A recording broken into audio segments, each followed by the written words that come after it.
Bienvenue dans le 25e épisode de Il est toujours 5 heures quelque part. 25, c'est quoi comme étape?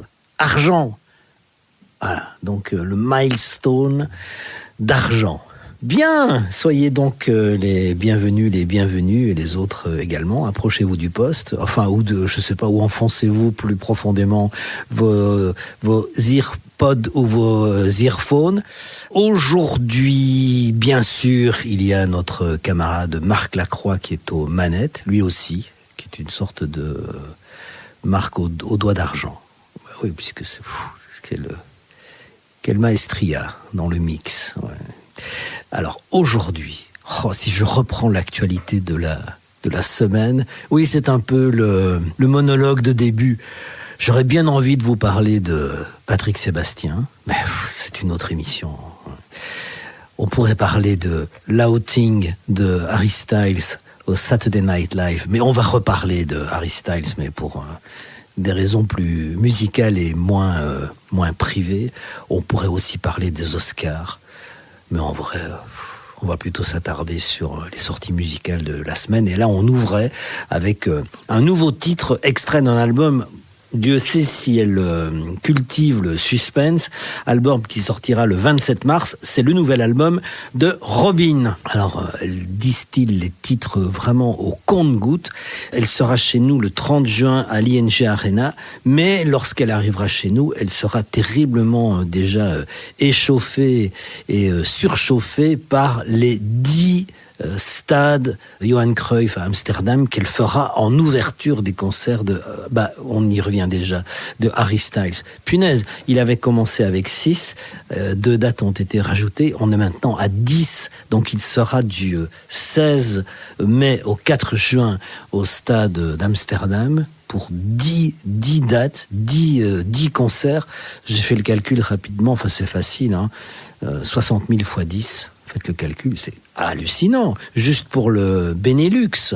Et il répète à chaque fois le même schéma dans d'autres capitales européennes, donc c'est complètement dingue et hors sol. Ce qui est hors sol, enfin ce qui me met hors sol cette semaine, c'est la sortie de l'album d'un des membres de Hot Chip, Alexis Taylor. Il a sorti un nouvel album solo, il en réalise de temps en temps, la voix de Hot Chip. Et son album, il l'a enregistré à Versailles, chez Nicolas Godin, donc un des 2 membres de R. Vous avez déprimé et dépressif. Dans R, lui, c'est déprimé.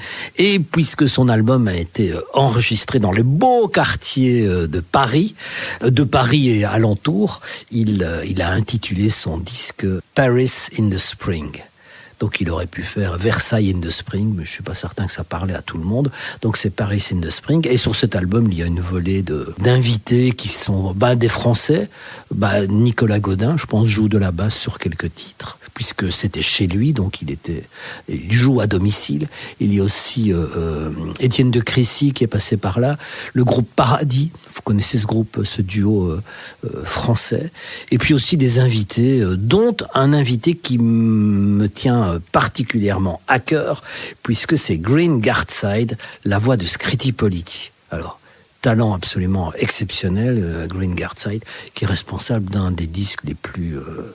on me demande souvent, c'est quoi ton disque préféré de tous les temps ? Je dis, j'en ai pas, mais si je dois vraiment répondre, inlassablement depuis 1985, c'est toujours et inlassablement le même, c'est Cupid and Psyche 85 de Scritti Politti, qui était un disque absolument fou dans son époque, avec des sons extrêmement sophistiqués. Arif Mardin était à la manœuvre, et une production très très clinique, très propre, extrêmement innovante, et qui a une influence durable, parce qu'on entend encore aujourd'hui des influences de ce disque sur des productions ultra modernes, voire même avant-gardistes de 2026, qui travaillent du côté de l'hyper-pop. On peut retrouver des sons chez Charli XCX et d'autres acteurs qui sont considérés comme les plus innovants actuellement sur la scène musicale. Et donc Green Gartside, en dehors du fait qu'il est un talent exceptionnel, auteur, compositeur, producteur aussi, il a surtout une voix terriblement reconnaissable,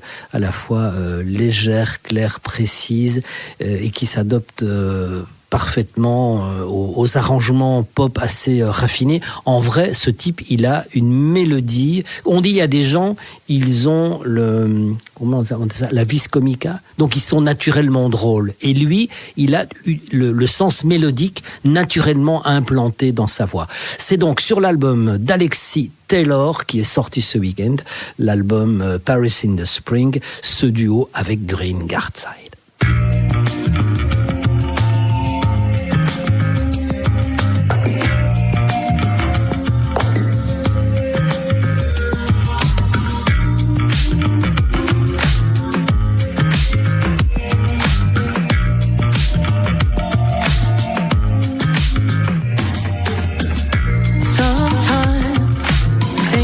Too painful for you to focus on what is real. They pull apart at your life as it turns, and the day-to-day becomes tender with burns. Something can still cause you pain, even when you don't understand it or want it to be a part of your makeup and brain. It doesn't help you explain.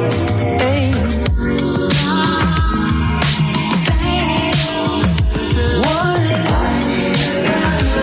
you need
On a Whim, c'est le titre de la chanson partagée par Alexis Taylor et son invité Green Guardside. Cette semaine est sorti l'album toujours attendu, même s'il n'est jamais avare de sorties et que régulièrement, il donne de ses nouvelles. Nouvel album pour James Blake. Alors, drôle de personnage qui est quand même un peu parfois, souvent, perçu, donne l'impression d'être quand même quelqu'un d'assez hautain, arrogant, parce que travaille vraiment dans son coin, ne fait pas beaucoup de concessions, ne tend pas beaucoup la main à un nouveau public qui pourrait intégrer son univers. On a un peu l'impression parfois d'être dans quelque chose d'un peu hermétique, avec ses sonorités un peu mélancoliques, ondulante, qui ne touche jamais vraiment terre. On a un peu l'impression de quelqu'un qui est dans son espèce de bulle aérienne, et il le sait, influence terriblement la scène musicale actuelle. Beaucoup d'artistes ont soit travaillé avec lui, et de tous bords, que ce soit des artistes qui viennent du monde plutôt de la musique urbaine ou de la musique plus pop ambiante ou électronique. Et James Blake, qui pendant 10 ans a animé des... Comme quoi ça mène à tout. Entre 2010 et 2020, il était régulièrement inscrit dans les grilles soit de BBC Radio 1 ou de BBC 6, et il proposait à la fois des voyages musicaux avec ses propres propositions, ou bien il animait des émissions dans lesquelles il faisait découvrir des artistes qui lui tenaient à cœur et qu'il trouvait vraiment inspirants. Il a fini par passer du côté obscur, il est devenu artiste à temps plein, et depuis il ne tarit pas de production et tient toujours absolument ses promesses. Il continue à produire vraiment à flux tendu, et encore la preuve avec ce nouvel album qui est sorti cette semaine, qui est un album généreux. Il y a énormément de plages, elles sont très longues. Album Trying Times. On est toujours dans ce monde, on a un peu le sentiment qu'il a composé un album d'instrumentaux et que tout à coup il s'est décidé à chanter par-dessus. Et chanter souvent devient un exercice très très compliqué et périlleux, où les voix peuvent monter et descendre jusqu'aux extrêmes, ce qui donne vraiment des climats et des ambiances très très très particulière. Donc un nouvel album avec beaucoup de mélodies qui sont empruntées aussi au R&B, et à l'écoute de ce disque, on peut se dire que son omniprésence et son incessante production et productivité lui a permis d'occuper quelque part une place de choix qui était celle de Frank Ocean, dont on n'a plus entendu parler depuis pratiquement une dizaine d'années, à part, je pense, un scandale au Coachella où il est monté sur scène sans savoir ce qu'il allait faire. Il devait jouer 2 week-ends d'affilée. Le week-end suivant a été annulé parce qu'il était sur scène et il savait pas du tout ce qu'il devait faire. Enfin, rien n'avait été préparé, aucune production, il n'y avait rien. Il était venu les mains dans les poches, ce qui a quand même, alors qu'il était terriblement attendu devant un public qui était tout à fait disposé à l'accueillir, quelle que soit sa proposition, mais manifestement, il n'avait absolument rien à proposer. Et donc, voilà, de fil en aiguille, James Blake s'installe et durablement dans un créneau assez particulier qu'il continue à nourrir et à occuper avec ce nouvel album Trying Times, dont voici un extrait. C'est le nouveau James Blake.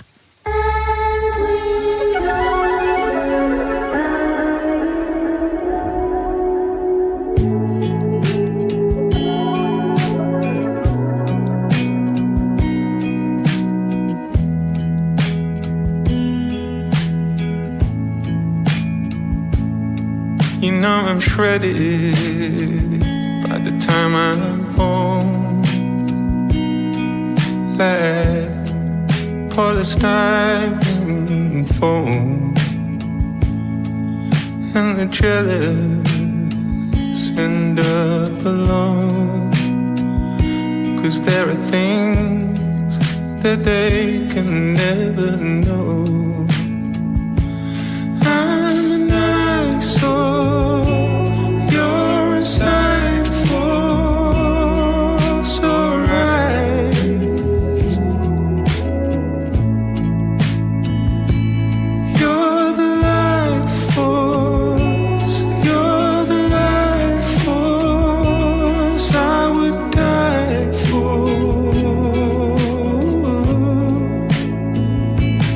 I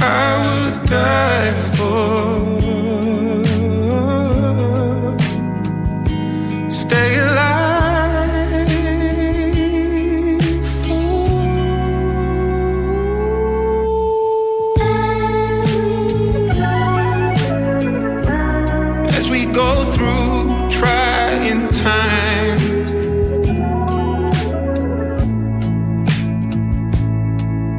As we go, as we go, as we go through trying times.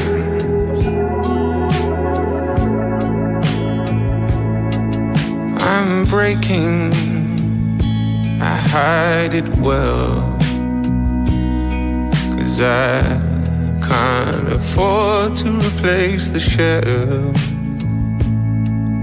And the anxious end up alone, 'cause there are far too many things we can't control. I'm an eyesore, you're a side force, alright.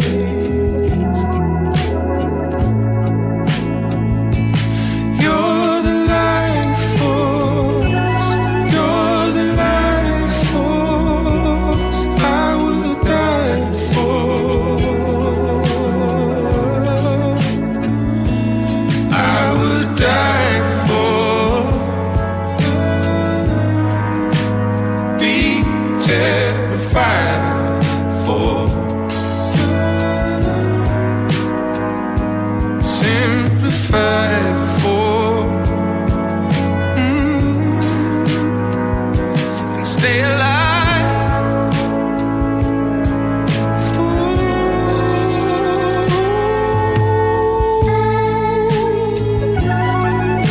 as we go through trying times. As we go, as we go, as we go through trying times, trying, as we go,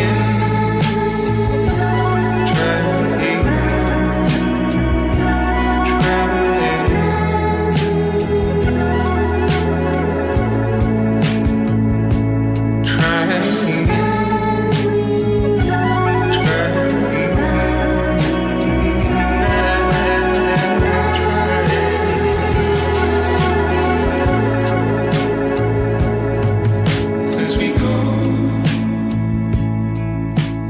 go,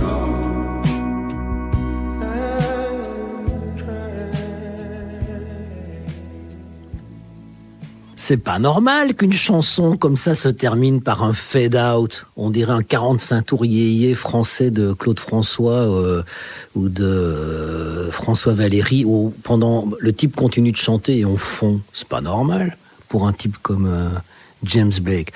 Bon, c'est vrai, il produit beaucoup et en même temps, c'est tout lui-même. Puis ce côté un peu... Attention, c'est moi, j'arrive. Mais donc c'est James Blake qui occupe une place. Ceci étant, il a pas mal collaboré avec un autre artiste anglais qui s'appelle Labrinth. Le Brins, je sais pas comment on prend. Enfin, moi j'aime bien dire Labrinth, je trouve que ça sonne. Je vous en parle dans une seconde. À propos de Harry Styles. Et je vous parlais de la BBC il y a un moment, et vous savez que Harry Styles, pour l'instant, enfin, il n'en a pas vraiment besoin, mais je pense qu'il y a une corrélation entre l'offre et la demande. Tout le monde le veut, et comme il est super disponible, il est un peu partout. C'est vraiment une omniprésence médiatique, et donc forcément, il soigne particulièrement les médias anglais, puisque c'est un peu le retour à la maison. Et il était cette semaine de passage dans les studios de la BBC, après son concert à Manchester qui a été diffusé sur Netflix.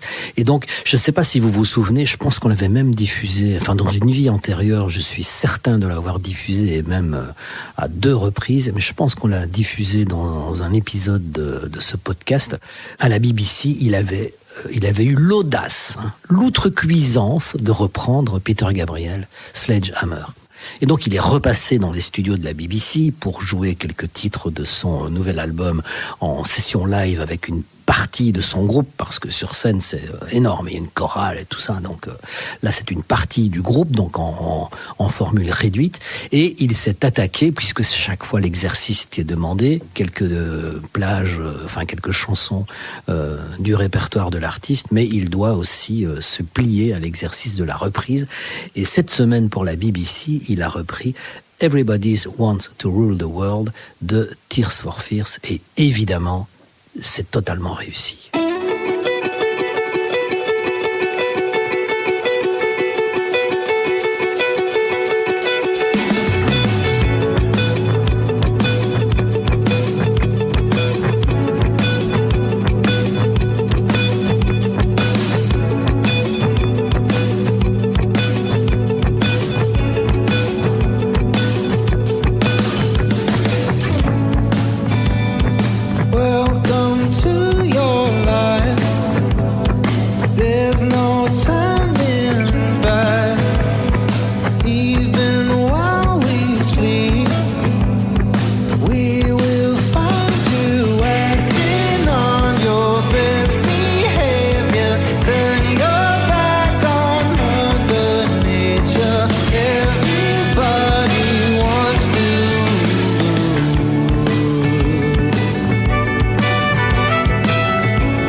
Everybody Wants to Rule the World, c'était donc la version, assez dans les traces de l'original. On n'est pas parti loin, très très loin de la version de Tears for Fears pour cette adaptation en live pour la BBC. Elle est signée, vous l'avez compris et vous l'avez entendu, Harry Styles. Alors, la semaine dernière, je vous disais que Harry Styles, selon c'est mon avis, donc je le partage, n'était peut-être pas allé assez loin dans son idée d'album. Le disque qui est sorti, qui s'est arrêté peut-être un tout petit peu au milieu du pont entre l'ancien Harry Styles et un nouveau Harry Styles en devenir, et donc il est resté un petit peu entre deux en ne poussant pas peut-être l'idée suffisamment.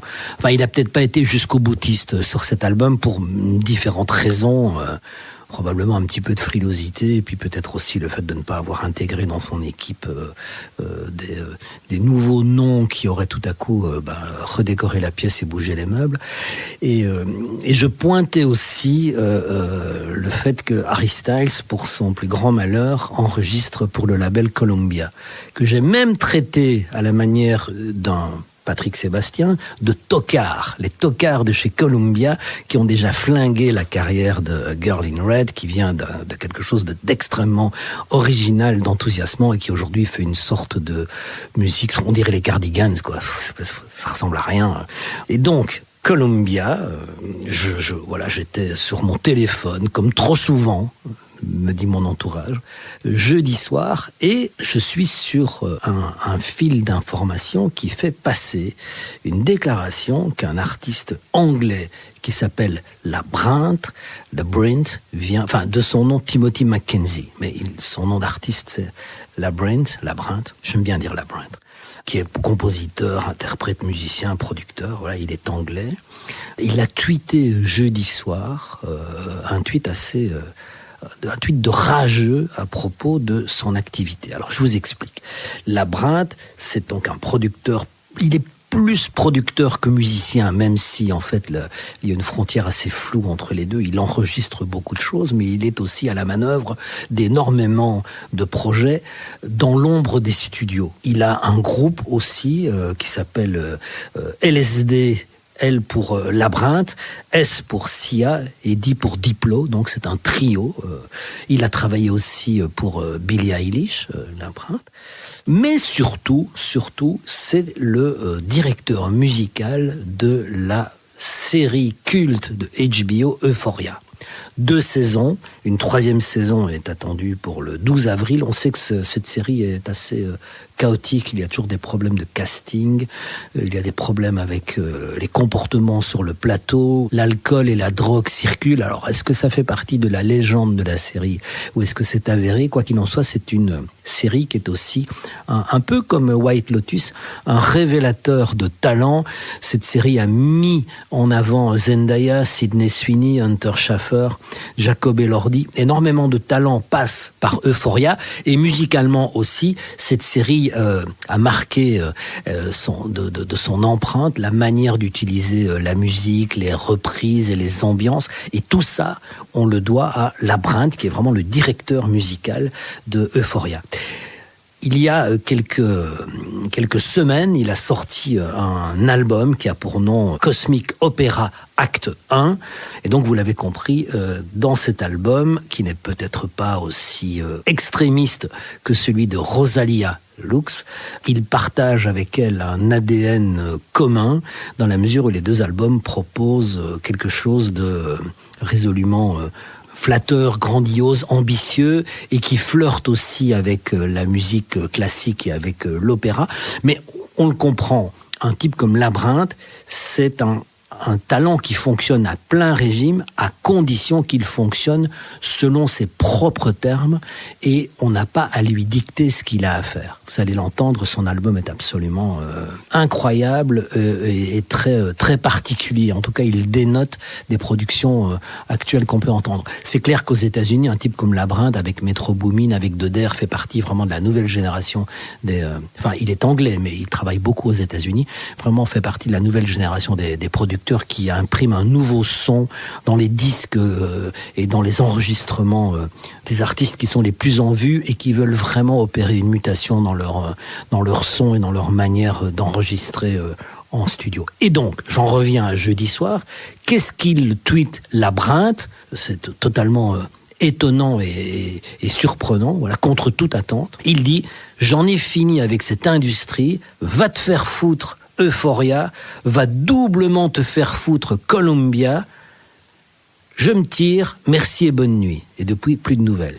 Et donc je me dis, alors, soit c'est quelqu'un qui écoute le podcast et qui est d'accord avec nous, soit c'est quelqu'un qui est juste là pour confirmer que Columbia, effectivement, sont vraiment des tocards, et peut-être que cette hypothèse qu'ils ont tiré un peu sur la laisse de Harry Styles est pas complètement une idée saugrenue.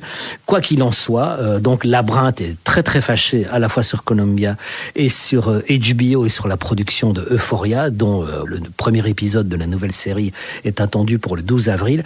Donc je voulais qu'on s'arrête sur cet artiste et qu'on écoute ensemble un extrait de son album Comic Opera Acte 1. C'est donc, je vous recommande l'album qui, dans son entièreté, lorsqu'on s'y plonge, propose un climat et des ambiances totalement surprenantes. C'est le disque de Labrinth. Are you entertained? Yeah, I aim to please. Put out all the stops. Give you all the keys. The roof is on fire. Nothing left of me. Party at my house. Now it's all debris. Now it's all debris. Picking up the pieces.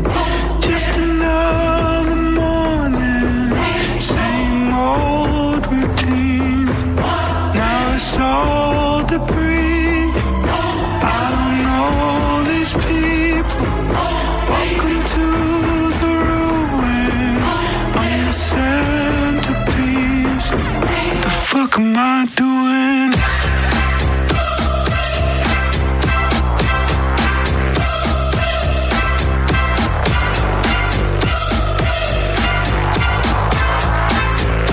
Guess I'll let you in. Do it every time. Gets a little lonely up here in the night. Now it's all debris. Picking up the pieces.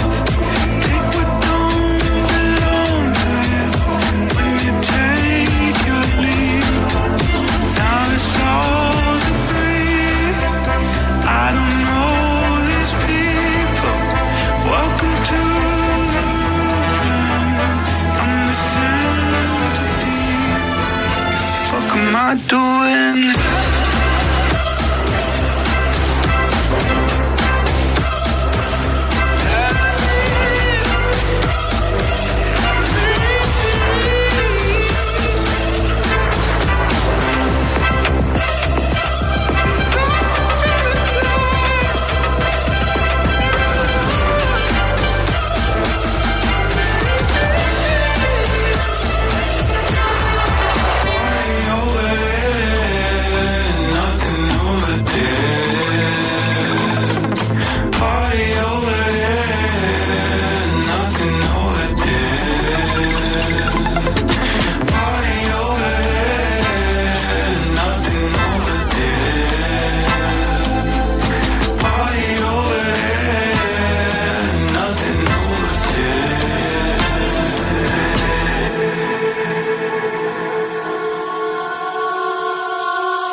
Il est toujours 5 heures quelque part.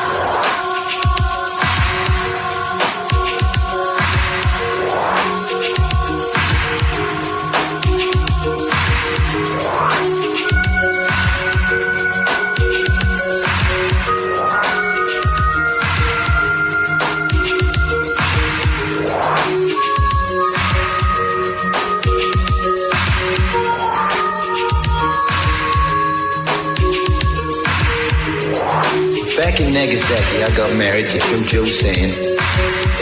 That was her name in those days. And I was her man. I'm going back to visit her. She got a problem. She got a little Jojo. Jojo Sam was her name. And this is her Taylor Wolf. Take it away, Jojo.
to old Japan, where there she was, Cho-Cho San. Gotta have something to believe in. My white hungry, I do miss him. Someday soon he'll come around, just to stop my nervous breakdown. Call me fool, call me stupid. Then my hour killed this Cupid. Say it with me. He'll be back. I have faith in this love train.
Il y avait dans l'ordre Labyrinthe avec Cosmic Opera Act 1. C'est son album. Allez-y, allez écouter son disque.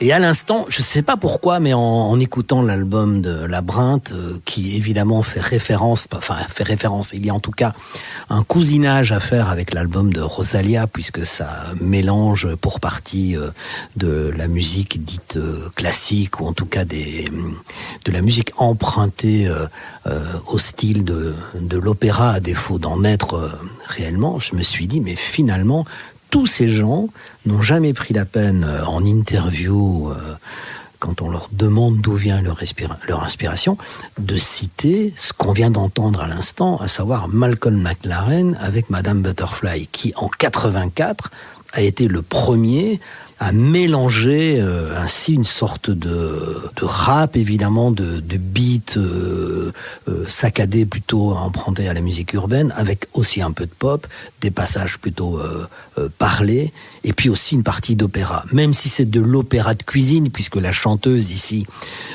n'est pas du tout une chanteuse d'opéra, mais c'est une chanteuse avec une voix formidable, à qui on a demandé de donner quelques phrases phrasé, emprunté à l'opéra de Puccini, Madame Butterfly de 1904, mais sans vraiment l'imiter réellement, mais plutôt de s'en inspirer. Christine Bergström s'appelle cette chanteuse. Voilà.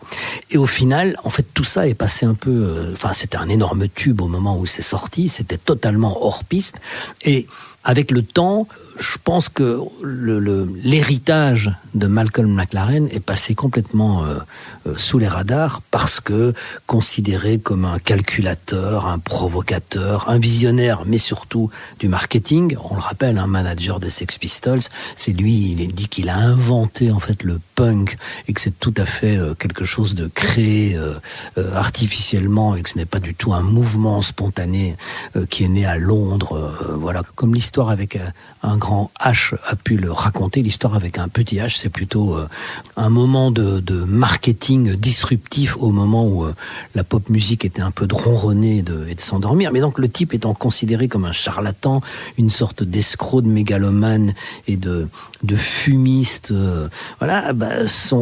lorsqu'il réalise lui-même des disques en tant qu'artiste, tout ça est passé un peu, malgré le succès, sous silence, en tout cas son héritage, parce que lui-même est assez mal considéré et que l'histoire en a retenu surtout que c'était un calculateur. Mais en même temps, voilà, on entend ce Madame Butterfly de 1984 et ça résonne terriblement sur des productions actuelles considérées comme étant le nec plus ultra de l'avant-garde, si on s'en réfère à Labyrinthe qu'on vient d'écouter ou à Rosalia qu'on a beaucoup écouté et qu'on réécoutera encore. Fin de parenthèse et sorte d'hommage à Malcolm McLaren.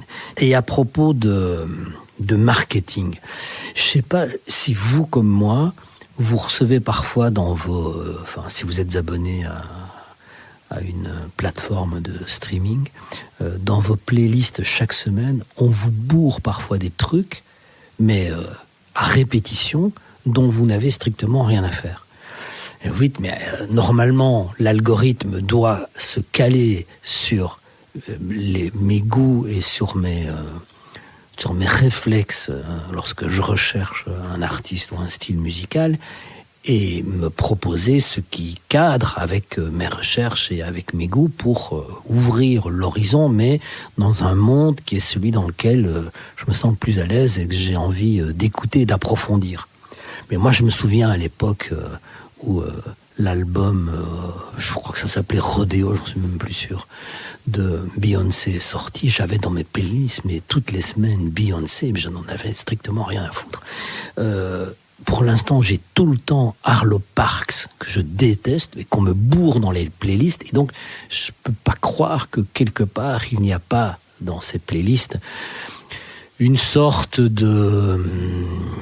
d'arrangement ou de petits arrangements avec une partie de l'industrie pour, à un moment donné, pousser des artistes qui en auraient besoin ou pousser des artistes sur lesquels on met beaucoup de moyens pour essayer, quoi qu'il arrive, de les imposer d'une manière ou d'une autre. C'est pour cette raison que, pendant de nombreux mois, je recevais dans mes playlists une artiste anglaise qui s'appelle Holly Humberstone. Je ne l'ai jamais écoutée parce que j'avais l'impression qu'on essayait de me l'imposer. Et donc, par principe, autant je sais ce que fait Beyoncé, ça ne m'intéresse pas, autant je sais ce que fait Arlo Parks, ça ne m'intéresse pas. Holly Humberstone, cette jeune anglaise, m'était imposée dans mes playlists, mais systématiquement, je sautais, je refusais même de faire connaissance. Et puis cette semaine, soit par j'ai cédé, voilà, soit par lassitude, soit par grandeur d'âme, plutôt par lassitude, et je me suis dit je vais quand même écouter, c'est peut-être le visuel qui tout à coup a fait la différence, je sais pas, mais voilà, donc j'ai écouté Holly Humberstone de mon plein gré, mais pas parce qu'on voulait encore une fois me l'imposer, un peu comme Labyrinthe, hein. Je me suis dit fuck le système, j'écoute si j'ai envie, ce sont mes critères et pas ceux qu'on veut m'imposer. Et en vrai, je me suis dit mais waouh, mais c'est vraiment bien. J'ai réécouté les chansons précédentes qui étaient beaucoup moins bien, mais le nouveau single de Holly Humberstone, qui est donc une une jeune anglaise qu'on peut, qui pratique une sorte de pop mélancolique, un peu indie, parfois avec beaucoup de piano, et qu'on peut un peu ranger du côté de Mathilda Mann, Chloé Slater, qu'on a écouté la semaine dernière. Et donc sa nouvelle chanson est extrêmement fréquentable, et je pense que elle va peut-être même faire la carrière que beaucoup de stratégies ont essayé d'imposer, mais ici elle risque de le faire tout naturellement. Sa chanson a pour nom Cruel World, et c'est donc Holly Humberstone. Elle est anglaise, elle vient de Grantham.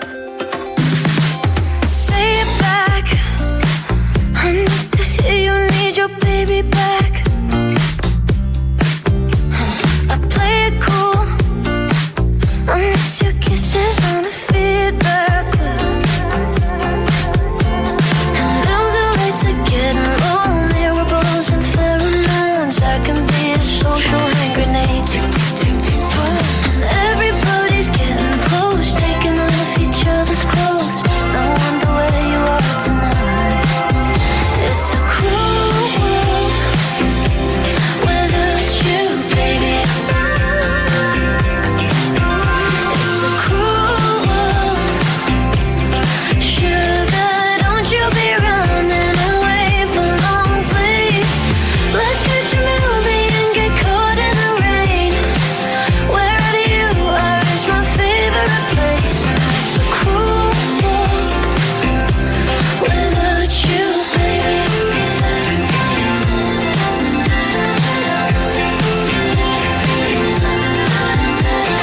So sad. You're playing shows, I comatose in my bed. Yeah, yeah, yeah, yeah. And I'll be going out tonight. I don't know what else to do with myself. There'll be more than lovers holding tight under ultraviolet light. Before I kill the buzz, I might curl up and die. Everybody's getting close, taking off each other's clothes. I wonder where you are tonight. And it's a cruel world without you, baby. It's a cruel world. No sugar, don't you be running away for long, please. We're hand in hand as the band starts to play. Wherever you are is my favorite place. And it's a cruel world without you, baby. World without you, runs around me, need you close to me, close to me. How am I supposed to breathe without you, babe? I need you touching me, touching me.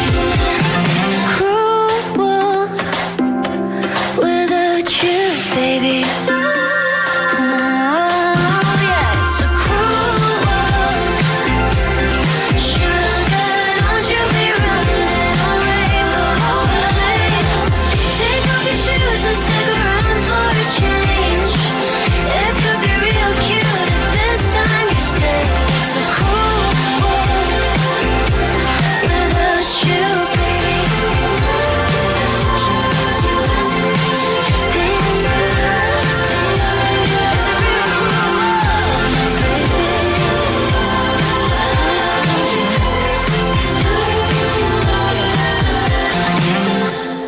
Cruel World, Holly Humberstone, qui était en concert il y a quelques semaines à l'Abbé. C'est son nouveau titre qui annonce un nouvel album. Alors cette semaine, Anna Thaoué, l'actrice hollywoodienne, a fait ses premiers pas de chanteuse. Alors pas vraiment, oui et non. En vrai, elle a publié cette semaine une chanson, et cette chanson est en fait la première fois qu'elle chante, qu'elle s'approprie, la chanson a pour nom Burial, une chanson écrite pour elle. Elle a déjà chanté, Anne Hathaway, elle a chanté dans Les Misérables, elle était Fantine et c'était sa voix. Elle a aussi chanté, ou en tout cas poussé la chansonnette dans princesse malgré elle, quand elle était beaucoup plus jeune, hein, carrément ado, enfin dans le 1 et dans le 2, mais cette fois, pour les besoins d'un film qui a pour nom Mother Mary, c'est elle qui chante la chanson du film, et pas n'importe quelle chanson, puisque la bande originale est coécrite par Charlie XCX, Jack Antonoff, donc le producteur, et FKA Twigs. Et la chanson ici, Burial, qui est interprétée par Anne Hathaway, est signée Charlie XCX, est signée aussi Jack Antonoff et George Daniel. Alors George Daniel, c'est un membre du groupe de 1975 qui, par ailleurs, est aussi le compagnon et même le mari, je pense, de Charlie XCX. Donc voilà, c'est quand même une chanson charpentée et manufacturée par des architectes qui savent y faire, et ce qui est très... Enfin, Mother Mary, ce film qui sortira en avril et dans lequel on retrouve cette chanson, est un film de David Lowery. C'est un réalisateur à qui on devait déjà un film très très très bizarre qui s'appelait The Green Knight, et qui était un film de chevalerie, chevalier de la table ronde, mais adapté d'un poème moyenâgeux anglais, enfin un truc complètement dingue et à la ramasse. Et le mois d'avril sera vraiment le... Alors ça raconte quoi ce film Mother Mary? Ça raconte en fait le faux biopic d'une créatrice de mode, donc qui n'existe pas, mais dont on imagine la vie. Et le même mois, avril, Anne Hathaway, qu'on a vu remettant aux Oscars à côté de la rédactrice en chef de Vogue, elle sera aussi présente dans un autre film qui se passe dans le milieu de la mode, mais qui est beaucoup plus... grand public, et une comédie beaucoup plus familiale, puisque c'est Le Diable s'habille en Prada 2 qui sortira aussi en avril. Donc 2 fois Anne Hathaway dans le monde de la mode, mais une fois comme chanteuse pour Mother Mary, et cette chanson signée Charlie XCX, Jack Antonoff et Daniel George a pour nom Burial.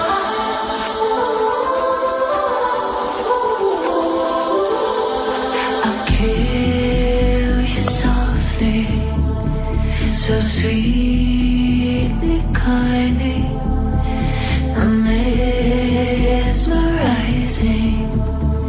It's terrifying. This backsuit fits like a glove. I was born to be the widow of love. Won't lose myself to a touch. I was born to be the widow of love. This backsuit fits like a glove. I was born to be the widow of love. My red heart free like a dove, but you tell me that's never enough. This is your burial.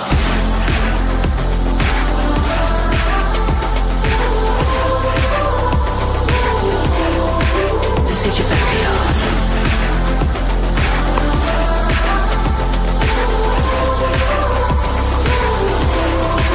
This is your burial. Don't come closer, I'll push you further.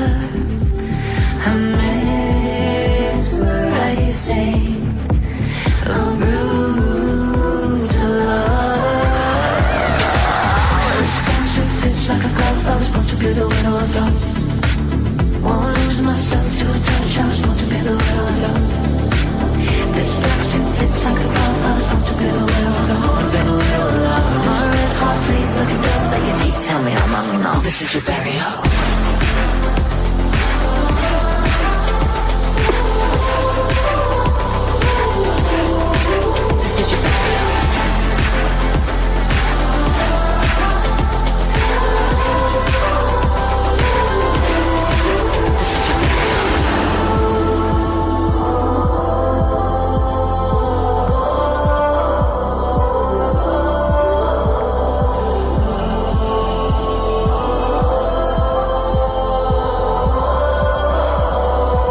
Burial, c'était donc Anne Hathaway pour le film Mother Mary qui sortira chez nous en avril.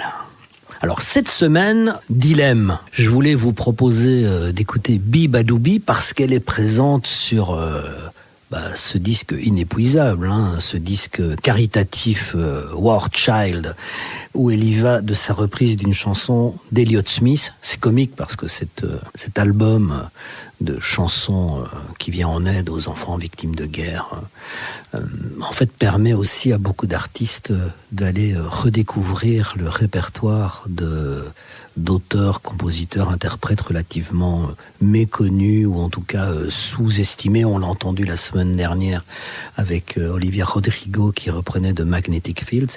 Ici, c'est Elliott Smith qui est remis à l'honneur par Beabadoobee, mais la même semaine, toujours Beabadoobee, donc cette chanteuse d'origine philippine, Beatrice Laws, Beabadoobee, sort un duo absolument formidable avec le groupe américain de Mariaz. Et je me suis dit, il faut choisir. On peut pas passer 2 fois Beabadoobee. Et puis je me suis dit, mais qui a dit qu'on pouvait pas passer 2 fois le même... Oui, il y a des règles comme ça dans des émissions de radio un peu... qui sont psychorigides, mais ici on fait ce qu'on veut, donc on va écouter les deux. On écoutera dans un deuxième temps Say Yes, la reprise d'Elliott Smith par Beabadoobee pour l'album War Child, mais d'abord son duo avec de Mariaz. Donc ce groupe de Mariaz est un groupe américain, mais la chanteuse du groupe, qui est hispanique, Maria Zardoya, est un peu le chouchou de tous les porte-avions et autres bulldozers de l'industrie américaine pour l'instant, ceux qui s'expriment évidemment en espagnol, que ça soit J Balvin, Rosalía, ou plus encore, puisque non seulement elle est hispanophone, mais elle vient de Porto Rico. Et donc son plus grand supporter, c'est Bad Bunny, qui ne tarit pas d'éloges, je pense parce qu'il est vraiment convaincu du talent de cette jeune artiste, mais aussi par patriotisme, parce qu'elle est portoricaine comme lui. Et donc ce groupe de Mariaz est pour l'instant vraiment porté par des gens qui ont énormément d'influence. Lorsqu'ils expriment leur avis, cet avis est entendu et il résonne. Et de Mariaz avec Maria Zardoya vient d'enregistrer donc un duo avec Beabadoobee qu'on va donc écouter 2 fois.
Badoubi, tout d'abord en duo avec les Américains de Mariaz et à l'instant en solo pour cette reprise de Elliott Smith sur l'album War Child. Puisqu'on s'est installé dans ce climat et que je m'en voudrais de ne pas vous le signaler, on a écouté il y a quelques semaines le projet de Lindsay Jordan, qui est une jeune Américaine de Baltimore qui a pour nom Snail Mail. Vous vous souvenez? Donc ce courrier lent qui est donc du courrier, c'est un peu l'idée du il faut ralentir, quoi. Comme il y a fast food et slow food, il y a le courrier électronique, il y a aussi le snail mail, c'est-à-dire ce courrier lent qui prend son temps pour exprimer ce qu'il a envie de dire. Donc elle sort un album très très bientôt et elle en profitera c'était pas connu au moment où on a écouté sa chanson, elle sera le 21 juin prochain en concert au Trix à Anvers. Donc si vous aimez Japanese Breakfast, Matilda Mann, Chloé Slater, Phoebe Bridgers ou encore Holly Humberstone qu'on vient d'écouter, Snail Mail est pour vous le 21 juin au Trix.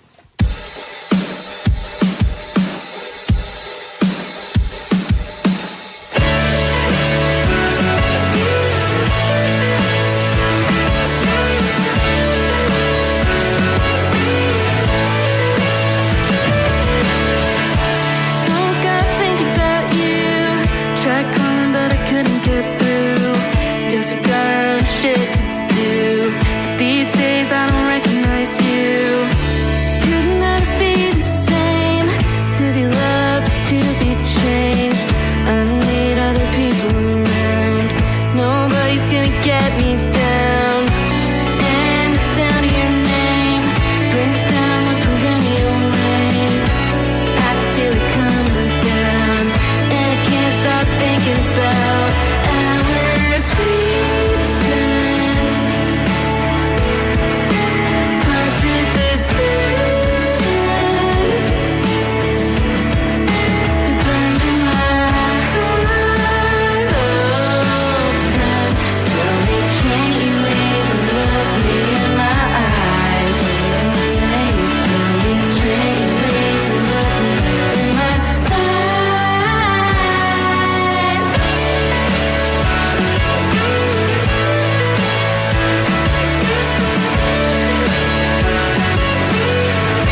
Dead End, c'était Snail Mail le 21 juin au Trix à Anvers. Je voulais poursuivre, vous parler d'un groupe très très particulier et à la trajectoire assez atypique, groupe qui s'appelle Molchat Doma et qui vient de Biélorussie. Ils seront, si je vous en parle, c'est parce qu'ils seront le 23 mai en concert dans le cadre des Nuits Bota, donc forcément au Botanique. Molchat Doma. Pour vous faire l'histoire, il fut un temps, plutôt les années 90, où à la suite de la chute du mur de Berlin, des pays de l'ex-Union soviétique se sont ouverts à tout un tas de nouvelles activités, ont été perméables à toute une série de choses à consommer, pas qu'à boire et à manger, mais aussi à consommer culturellement. Et beaucoup de groupes qui étaient un peu en perte de vitesse du côté occidental se sont dit qu'il y avait peut-être une nouvelle opportunité à saisir dans des pays qui vers une population et un public qui découvrait quelque part la musique rock, entre guillemets, qui était interdite. Et donc, du coup, des groupes comme, plutôt goth industriel, dark, comme The Mission, Killing Joke, Ex-Mal Deutschland, Dance Society, Fields of Nephilim, Clan of Xymox, Christian Dead, voilà, tous ces groupes se sont engouffrés dans des tournées en ex-Europe de l'Est, en Europe de l'Est, mais ex-soviétique, à la recherche d'un nouveau public qui était émerveillé de découvrir ces groupes parce que ils partaient d'une page blanche, ils étaient complètement vierges. Et donc, pour toute une génération, au début des années 90, milieu des années 90, les premiers contacts avec la musique rock, une musique de jeunes, entre guillemets, qui n'était pas une musique contrôlée par l'État, une musique qui était en toute liberté, ce premier contact a eu lieu à travers ces groupes. Et donc, ils ont été terriblement influents sur une génération de jeunes musiciens en devenir, qui se sont trouvés une vocation, une inspiration en écoutant ces groupes.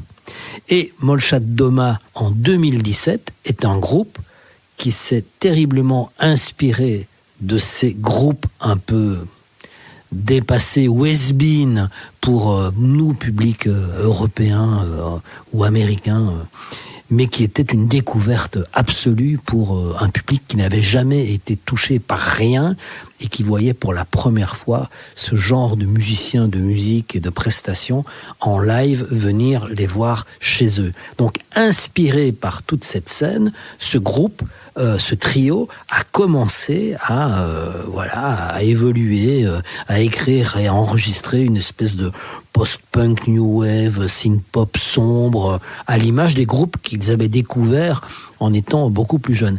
Mais au final, ces Biélorusses ont fini par, dans leur savoir-faire, leur approche musicale, leur vision, ne plus faire simplement des imitations, parce qu'il y a aussi eu beaucoup de cover bands de toute cette musique qui ont été appelées à disparaître, mais ils ont implémenté leur vision dans cet univers qui leur avait été importé à un moment totalement inattendu, et ils ont fait évoluer cette musique.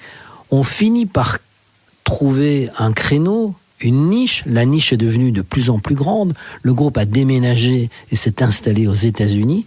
Et aux alentours de 2020, ils ont connu sur TikTok un engouement absolument inattendu et surprenant, mais immense, à travers un de leurs titres qui est Sudno. Et donc, le temps aidant, finalement, ceux qui ont appris de ces groupes, je vous ai nommé tout à l'heure, ont fini par dépasser leur modèle et à s'imposer comme étant des musiciens qui réactivent ce courant musical un peu mélancolique, froid, avec une grosse basse hypnotique et des synthés analogiques, un peu une musique démodée, mais ils l'ont remise au goût du jour et font une sorte de revival de cette musique en dépassant quelque part les maîtres qui les ont inspirés pour en apporter une nouvelle lecture qui est propre à 2026. Donc ils seront, c'est un groupe qui a un succès mais colossal aux États-Unis. Molchat Doma, peut-être un peu moins chez nous, il reste à découvrir, mais en tout cas, il y a autour d'eux un véritable engouement pour une musique qui pourrait nous paraître un peu désuète et dépassée, mais qui pour un nouveau public apparaît comme une musique tout à fait moderne, actuelle et novatrice. Molchat Doma, ils seront en concert le 23 mai au Botanique.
Donc c'est pas faute de vous avoir prévenu. Oui, c'est particulier, voilà, c'est bien de la musique de 2026. Et si vous êtes nostalgique du Futurama Festival de Daines, sachez qu'ils seront Molchat Doma en concert, mais un concert d'aujourd'hui, un concert contemporain. Ils seront en concert dans le cadre, très bientôt, le 23 mai, dans le cadre des Nuits Botaniques. Rubrique, ce dont on parle cette semaine, sous-titré « Le futur, c'est maintenant ». La presse, c'est un peu, enfin les observateurs, voilà, qui se cherchent toujours un peu un trophée chaque semaine, se sont, sans concertation, se sont mis relativement d'accord cette semaine pour jeter leur dévolu sur le groupe américain de Sophs. Alors, de Sophs, qui serait une sorte de contraction des sophomores. On dit ça aux États-Unis pour les élèves qui sont en deuxième année, c'est-à-dire que ils en connaissent déjà un peu, mais pas encore complètement. C'est-à-dire que le sophomore est quelqu'un qui est en fait en apprentissage et n'a pas encore complètement terminé son cycle, mais en connaît déjà une partie. Donc, en gros, quelque chose qui est en devenir, mais qui a déjà un certain bagage qui ne part pas de rien. Donc c'est un peu ça, de Sophs, les sophomores. Ils viennent de Los Angeles, ils sont 6, donc c'est assez compliqué un groupe de 6, parce qu'en général, il faut tenir compte de la vie de chacun, et dans le pire des cas, on arrive à une musique un peu inodore, incolore, insipide, parce qu'elle est faite de tous les consensus, et on prend le plus petit commun dénominateur pour pouvoir livrer quelque chose qui satisfait tout le monde. C'est un peu comme dans les négociations gouvernementales, quoi. Voilà, chacun essaye de faire passer ses idées et puis on finit par un compromis. Sauf que ici, je pense qu'ils essayent de tout faire passer sur un même disque. Enfin, tous les avis sont pris en compte. Parfois même tous les avis dans la même chanson. Donc la chanson part un peu elle démarre comme une chanson plutôt soft, néo-folk, et puis tout à coup part dans quelque chose de complètement différent, parce que j'imagine que d'autres membres du groupe avaient une autre idée sur la façon de traiter la chanson, donc ils ont tout pris et ça donne quelque chose d'assez éclaté, avec une bonne diversité qui mélange à la fois du rock alternatif, un peu de punk, du folk, du grunge, de l'indie rock, de l'alt-pop, enfin voilà, ça fait appel à énormément d'influences. Groupe qui sera, si on vous en parle, le 25 avril en concert, là encore au Botanique. Leur album s'appelle Gold Star, il est sorti cette semaine, et pour la petite histoire, comme quoi tout est toujours possible, le groupe a envoyé un email avec 3 chansons à un label, et le retour du label a été on se voit quand, parce qu'on voudrait signer. Voilà déjà une proposition. Je vous rassure tout de suite, ce n'était pas Columbia, mais Rough Trade. Donc The Sophs.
To fuck up everything. I saw you catwalk Lemon Street. You barely turned your head and said to me, swear yourself, swear yourself, 'cause God knows I won't do it for you. So swear yourself, swear yourself, 'cause God knows I won't do it for you.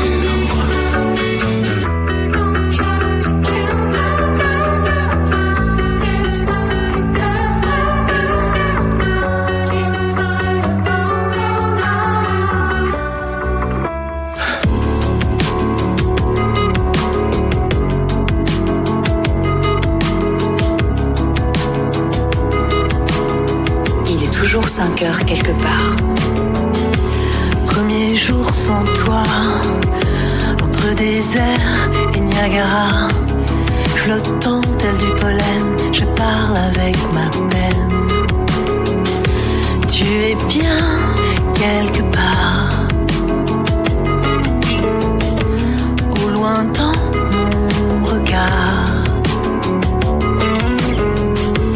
Deuxième jour sans toi, entre mots clairs et charabia, surplombant l'abîme, je maquille le crime. Tu es bien quelque part, mais tu te fais si rare.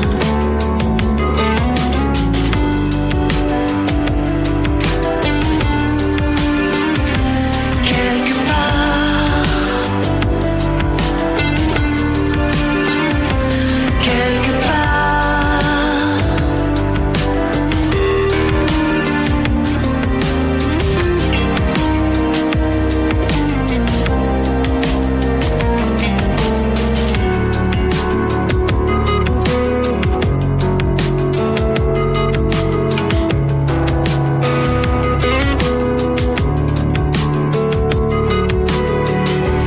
tous ces jours sans toi, il faudra tenir bon. Les nuages entament leur lente procession. Je marche à côté d'eux. Il me reste des yeux. Tous ces jours sans toi, il faudra tenir bon. Les images effacent ce qu'il me reste de raison. Mais je fais de mon mieux. Il me reste des yeux.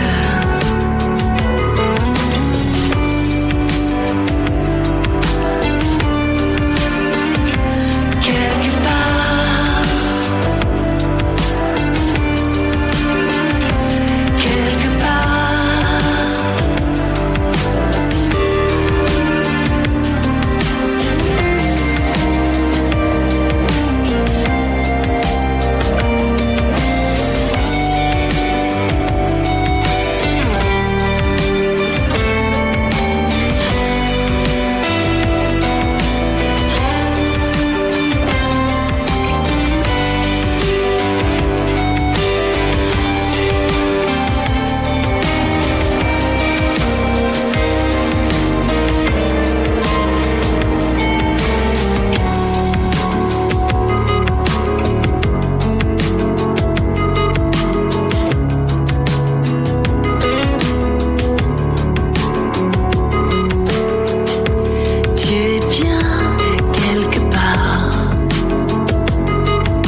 début de podcast de Green Guard Side, dont la voix, à travers les décennies, m'émeut toujours autant. Je peux dire la même chose de la voix de Valérie Lelio, donc Autour de Lucie, avec laquelle on a fait connaissance déjà en 1994, avec l'album toujours formidable à réécouter, L'échappée belle. Et Valérie Lelio, depuis toutes ces années, continue à distiller de temps en temps une chanson, enfin, en dehors de tout périmètre contraignant.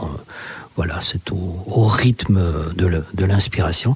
Elle vise juste, et c'est toujours des chansons qui mettent droit dans le mille. La nouvelle chanson a pour nom Quelque part. C'est donc une chanson qui vient de sortir et il est signé Autour de Lucie, pour ceux qui s'en souviennent et qui, comme moi, la retrouvent avec toujours autant de plaisir. C'en est quasiment terminé pour cette semaine, donc on va se quitter comme chaque semaine avec une sorte de bizarrerie. Enfin, il y en a eu pas mal aujourd'hui, des bizarreries. Il me reste à remercier Marc Lacroix, qui était absolument impérial avec ses doigts d'argent, remercier NSI, notre partenaire en or, et on va se quitter avec Daniel Evry. Alors, Daniel Evry, c'est un musicien-producteur britannique, spécialisé dans la musique électronique. Il est connu pour ses productions dans le style techno, ambient, combinant des éléments un peu de house, de trance, mais aussi de new age, mais un peu comme Daniel Lopatine. Voilà, j'ai vérifié, ils n'ont jamais travaillé ensemble, mais ils ne sont pas très très éloignés l'un de l'autre, du moins leurs univers musicaux et leur terrain de jeu. Daniel Evry, il est connu pour pratiquer une sorte de drone soundscape, ça veut dire une musique un peu bourdonnante avec des paysages sonores un peu rugueux. On n'est pas du tout dans quelque chose de... C'est un peu la face sombre de James Blake. C'est un peu quelque chose qui ressemble à ça. Sauf que lui ne chante pas. Et donc, il s'entoure d'interprètes. Il y en a toute une série sur son album qui sont venus lui prêter main forte, dont Alison Mosshart. Et ce qui est important à signaler, c'est que Daniel Evry, avec lequel on va se quitter, vient de Bournemouth, qui, vous le savez, est connu pour ses plages de 11 km, sa jetée formidable qui est à visiter, son climat relativement doux, son université et sa Chloé Slater. À la semaine prochaine.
for now.